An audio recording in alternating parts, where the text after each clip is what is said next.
ku booqday kaamka barakacayaasha kalkaalwan ee degmada Buurtine hooyo Maka Mayo Xaaji. Hooyo Maka waxay dhashay 8 carruur oo agoomo ah sidoo kalena qaar kamid ah ay yihiin dhibanayaal la daalaa-dhacaya xanuun ka dhigay curyaamo oo burburinaya lafahooda iyo burooyin halis oo u diiday inay wax cunaan. Hooyo Maka waxay ka codsatay ummadda Islaamka ah in ay soo caawiyaan maadaama aysan awoodin inay geyso goobo caafimaad.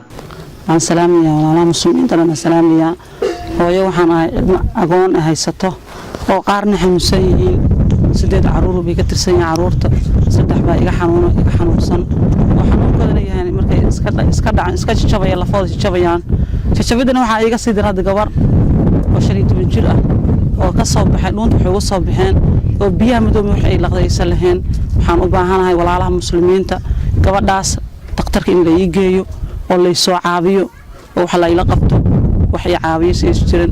ilaahay dartiis in la igu caabiyo baan u baahanay walaalaha muslimiinta dal iyo dibad inta joogto. dhanka kale gudoomiyaha kaamka barakacayaasha kalkaalwan ee degmada Buurtine Cabdiqaadir Saciid Xirsi ayaa waxa uu ka warbixiyay xaaladda carruurtan agoomaha ah wuxuuna codsi u diray dhammaan ummadda muxsiniinta inay ka soo qayb qaataan sidii loo caawin lahaa. waxaan salaamayaa TV SBC oo noo yimid maanta oo Jimco ah noogu yimid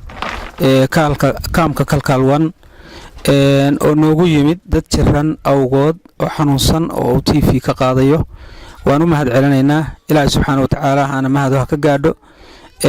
walaalayaal horta waa u jeedaan dadkaas maatada ah oo agoonta ah oo meesha jooga kaamka kalkaalwan bay ka tirsan yihiin waa dad aabe aan lahayn oo aabahood dhintay waa dad barakacayaasha degan waa dad gabdho 8 qof bay ka kooban yihiin 8 qof 3 waa curyaamo oo gabdhaha lugahoodana waa u jeedaan aad iyo aadna cid ka korayso oo wax tadhaa ma jidho rabbi maahane mid kale bura hadda ka soo baxday oo hadda cunaha kaga jidha hooyadii dhashayna waa aad maqlaysaan annagu waxaanu nahay dad odayaal oo jooga kaamka odayaashii kaamkaanu nahay waxaanu codsanaynaa sida hooyadu u hadlayso in lala caawiyo oo lagala qabto ummadda muslimiinta oo meel kasta wax sadaqaysta sadaqadu dadka ay ku bannaan tahay weeye dadkaas dad agoona weeye wax ma haystaan waa dad jiran haddana xanuun bay la daala dhacayaan gabadhu iyadoo curyaan ahayd bay haddana wax ugu darsantay buro buucaaba ugu darsan halka cunaha kaga taala waxaanu codsanaynaa walaalayaalow dadka muslimiinta muxsiniinta wax la baxow ama dalka jooga ama dabadda jooga ama Buurtine jooga meel kasta jooga waxaanu codsanaynaa dadka xanuunkaas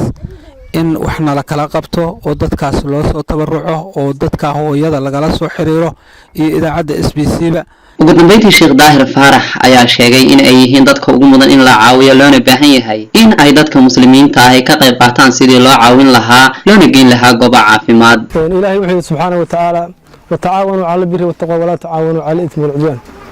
macnaha biriga iyo wanaagga isku kaalmeeya xasadka iyo cadawgana ha isku kaalmeynina arintan walaalayaal waa arintii la isku kaalmeyn jiray oo muuminiinta la rabay inay isku kaalmeeyaan dadka muslimiinta waxaan codsanaynaa walaalayaal si naxariis leh ka codsanaynaa dadkan in aan wax la qabano oo aan soo caawisaan hadda xataa hooyga ay degan yihiin xataa iyagu ma leh